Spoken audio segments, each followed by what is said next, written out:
The mirror that remembers. Party Michael hadn't slept properly since the night he saw the reflection move on its own. Every time he closed his eyes, the same image returned, the mirror glowing faintly in the dark, the figure behind the glass smiling wider than humanly possible. He told himself it was just stress and overactive imagination. Yet each morning, when he walked past the hallway, he swore the mirror was waiting for him. Dust never seemed to settle on its frame, as if something invisible kept it clean, polished, hungry for attention.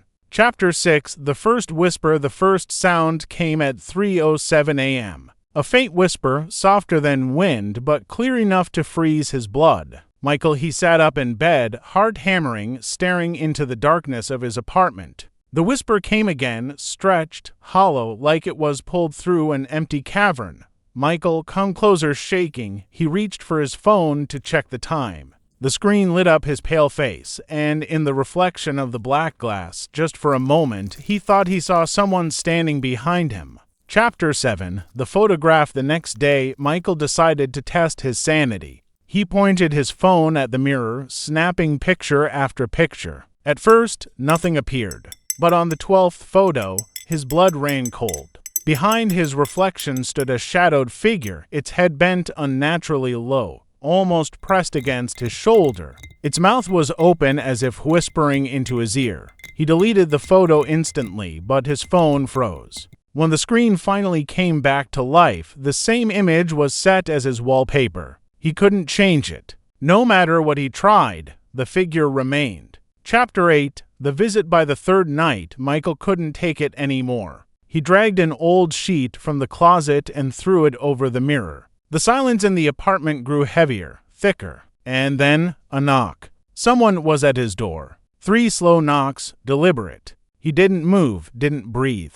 Another knock, closer this time. He realized with horror that the sound wasn't coming from his door, it was coming from beneath the sheet. Chapter 9. The bargain. Michael ripped the sheet away. The mirror stood there, gleaming faintly in the moonlight. But the reflection wasn't his own. A man, or what used to be a man, stared back, pale, with hollow eyes and a cracked smile. His voice was the same whisper that had haunted Michael's nights. "Free me," it said. "I remember everything you've forgotten. Every sin, every secret. Let me out and I'll let you live."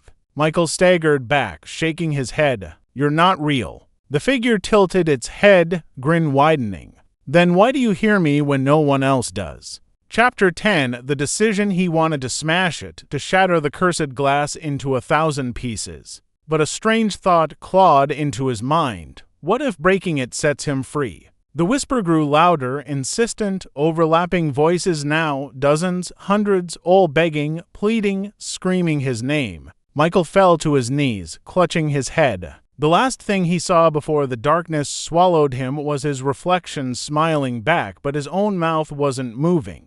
To be continued in Part 3, the final chapter of The Mirror That Remembers.